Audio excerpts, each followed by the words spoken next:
كبيرة على المدينة، خاصة السكان المحاذين له، حيث أن تأثيره السلبي عليهم لم يعد مقتصرا على فيضانه في فصل الشتاء وحصد الأرواح كما حدث في الفاتح أكتوبر من السنة الماضية الذي جرف معه 11 شخصا، بل امتد الأمر إلى فصل الصيف، ومع ارتفاع درجات الحرارة بدأت تفوح منه الروائح الكريهة وتنطلق منه على محاذاة الواد، حاشاك الخنز، الناموس، الذبان. المواطنين حنا في هذا الحصي ما طاقوش، راه يرقد في الليل، يرقد داير بالك قريب يدير مساك في نيفه ولا دايرها ماسك. وضع كارثي في هذا الواد من جراء الفيضانات اللي جات في اكتوبر 2011، وضع كارثي بمعنى الكلمه، وليداتنا صوالحنا امورنا لوسخ، الحشرات، كل الامور اللي ما تصورهاش في العقل تاعك هذا هو. الواد نتاع البيض يا جماعه راه يدق ناقوس الخطر.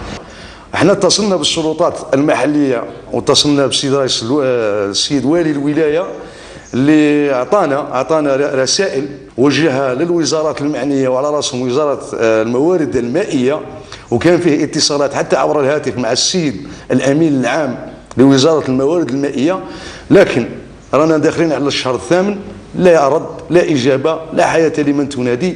يلزم تدخل سريع نتاع الدوله. وفي الاخير اللي راه متضرر هو المنكوب.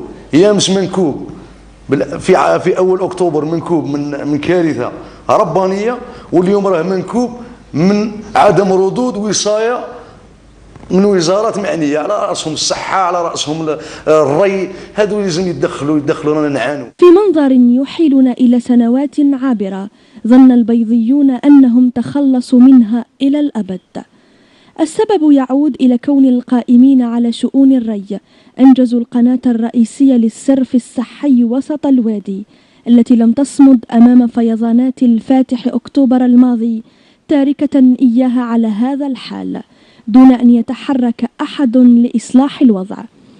الخطر الأكبر في البيض إقدام السلطات المحلية على إنجاز مساحة للراحة وملعب كرة قدم وساحة لعب للأطفال بالقرب من الوادي على أرضية منزلقة. هذا الملعب اللي نلعبوا فيه مهدد بالانهيار، كنا نلعبوا هنايا طلينا البالو منا نهودوا لها الواد، ما نهودوهاش منا، ما كنستناو باش نهودوا ولا نروحوا كاع من هي، نهودوا لها نتوسخوا بالاخر بالمياه القذرة. كما يطالب السكان بفتح تحقيق حول وجهتها والمتسببين في هذا الوضع الكارثي الذي يهدد حياتهم.